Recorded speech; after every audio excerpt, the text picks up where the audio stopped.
জাল নোট উদ্ধার হয়েছে, একেবারে সন্দেশখালী থেকে জাল নোট উদ্ধার হয়েছে। ডিটেলে জানাই আপনাদেরকে, ধামাখালী গেস্ট হাউস, সেখান থেকে প্রায় 10 কোটি টাকার জাল নোট উদ্ধারকে কেন্দ্র করে চাঞ্চল্য। জাল নোট উদ্ধারে গ্রেফতার করা হয়েছে ইতিমধ্যে দুজনকে। আমরা বিষয় নিয়ে আরো জানবো, কথা বলবো। বিমল বসু এই মুহূর্তে আমাদের সঙ্গে রয়েছেন, প্রতিনিধি টেলিফোন লাইনে। বিমল, কি খবর পাচ্ছ?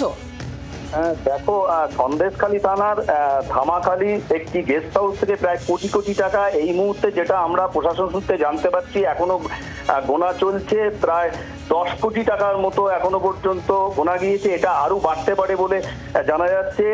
গতকালকে সন্ধ্যেবেলায় এই ধামাখালীর রয়্যাল গেস্ট হাউস বলে একটি গেস্ট হাউস আছে, সেই গেস্ট হাউসে বেশ কয়েকটা বিস্কুটের পেটি উঠছিল। সাধারণ বাসিন্দাদের সন্দেহ হয়, তখন পুলিশকে খবর দিলে পুলিশ এই পেটি খুলতেই প্রচুর পরিমাণে ফেক নোট উদ্ধার হয়। এরপরে পুলিশ সারা রাত ধরে তল্লাশি চালায়। ওই গেস্ট হাউস থেকে এখনো পর্যন্ত গোনা চলছে, প্রায় 10 কোটি টাকা উপরে গোনা হয়ে গেছে। এই দুজন অভিযুক্তকে, দুষ্কৃতীকে ধরেছে, যাদের বাড়ি একজনের জীবনতলায় সিরাজুল মোল্লা আর একজনের মহেশতলায় দেবব্রত চক্রবর্তী।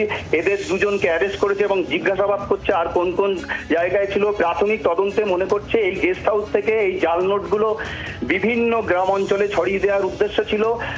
এই ঘটনায় দুজন গ্রেপ্তার হয়েছে। এলাকায় রীতিমতো চাঞ্চল্যের সৃষ্টি হয়েছে। যে দুজনকে গ্রেফতার করা হয়েছে তাদের পরিচয় কি, ব্যাকগ্রাউন্ড কি? তুমি বলছো যে এখনো পর্যন্ত গোনার কাজ চলছে, মানে এই জাল নোটের সংখ্যা আরো বাড়বে তাহলে?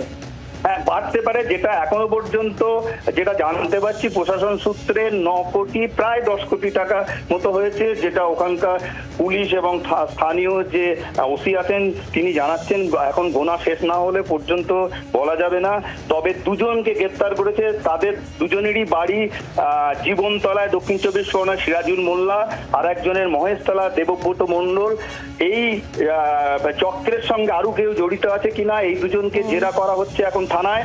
তাহলে জানা যাবে যে এই চক্রের জাল কত দূর। বাংলার আওয়াজ, বাঙালির আবেগ, জি 24 ঘন্টা।